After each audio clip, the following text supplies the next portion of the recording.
And in our top business story, Etihad Airways has announced its strongest annual financial results to date, with a net profit of $103 million on total revenues of $9.02 billion, marking the airline's fifth consecutive year of net profitability. The performance also saw earnings before interest and tax of $259 million and earnings before EBITDA of $1.4 billion, representing 16% of total revenues. James Hogan, Etihad Airways president and CEO, was quoted saying that the profitability demonstrates the success of their business strategy based on organic growth and boosted by their partnerships. Etihad carried 17.6 million passengers in 2015, up 18.9% year on year.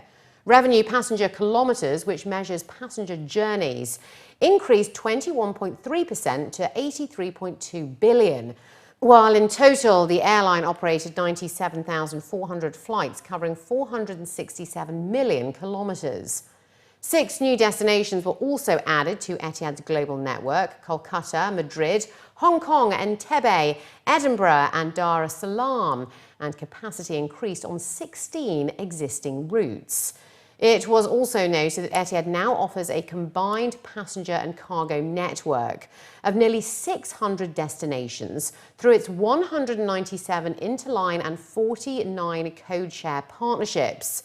In 2015, Etihad Airways was also assigned with the rating of A, with a stable outlook by Fitch Ratings. And the Etihad Airways cargo division saw cargo freight and mail volumes rise 4% to 591,000 tonnes. Real estate prices in the UAE are likely to continue declining in 2016. That's according to Standard & Poor's rating services in their latest report. According to the findings, the rating services stated that for the coming year, they see no sign of market improvement for the UAE real estate sector, despite housing affordability improving from the current price environment. It added that pressures have arisen from declining oil prices, dampening the hiring and expansion plans of oil-exposed companies, non-oil private companies' business activities having softened, the strong US dollar rendering UAE real estate more expensive for international investors holding non-US dollar liquidities, and pressures on tourism negatively affecting retailers and their landlords, as well as hotel operators. However, they said that they do not see major negative movements in their real estate sector ratings over the next 12 months, adding that their rated developers could absorb a 10% drop in residential sales prices in Dubai this year.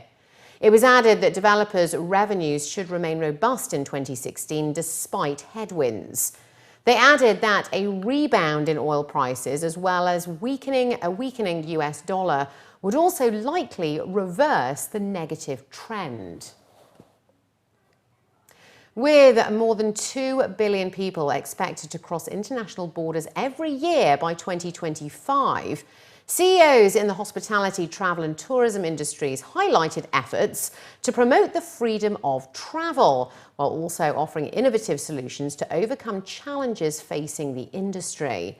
During his remarks at the 12th edition of the Arabian Hotel Investment Conference on Wednesday, the president and CEO of the World Travel and Tourism Council, David Scousil, stated that players in the hospitality sector should work closely with governments to implement policy reforms that create a positive business environment, while also promoting freedom of travel, adding that the travel and tourism industry is one of the world's most powerful generators of jobs and economic growth. He stressed that governments around the world should leverage the sector's potential as a tool for fueling economic growth. Recent studies suggested that the travel industry contributed up to 8.7% of the UAE's national GDP this year, while also employing 9% of the country's workforce. Main sponsors and organisers attending the event also highlighted that the diversification policies and expansionist strategies of the UAE have proven to be successful, placing it among the top countries to travel in the world. The 3-day conference, which concluded today, also featured talks by more than 120 speakers and also included 35 high-level panel discussions and round-table events. So what we've seen is demand continue to grow, but the supply side from the hotel point of view has actually grown faster as well. So room rates are actually holding up, but we've actually seen a reduction. Room occupancy has continued to hold up, but rates have actually come off. As you heard earlier, though, Dubai still sits in the top 5 room rates in the world in terms of room rates per night.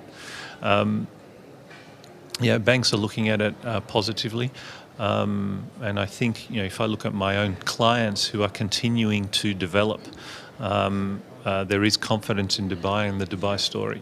I'd go one step further and actually say to you that it's underpinned by 2 things. One is safe haven status, but it's also underpinned by 2020. Dubai for 30 years and Abu Dhabi following very fast, are rapidly becoming global cities.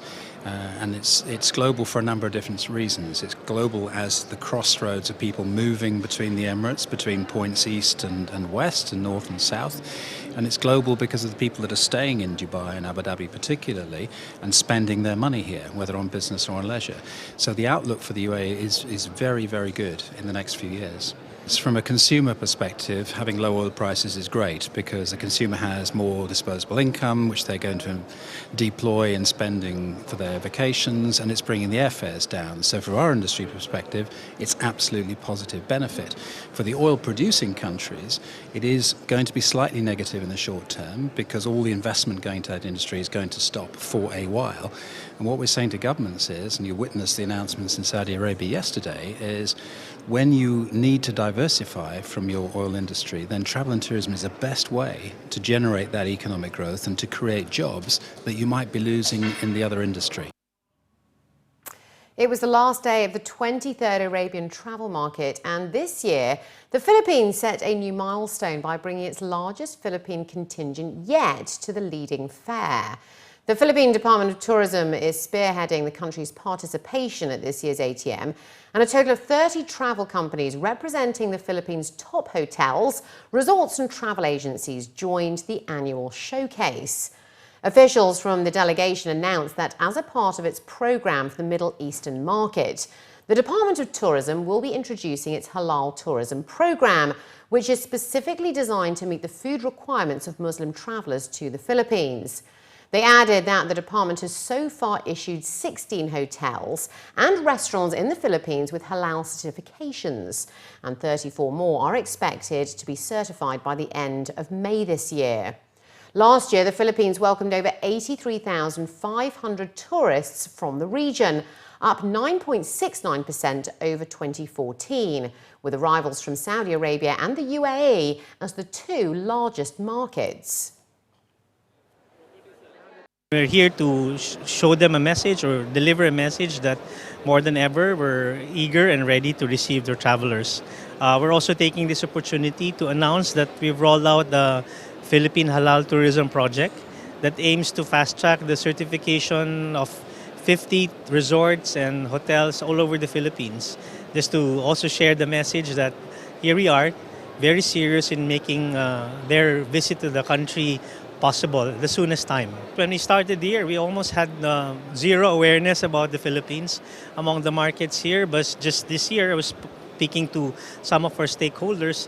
They've said they doubled and tripled revenues coming from this market, and the main reason why they're here, to make sure that what they've invested in the past 8 years would not be put to waste, and in fact double or triple with the efforts that they're doing this week in the ATM.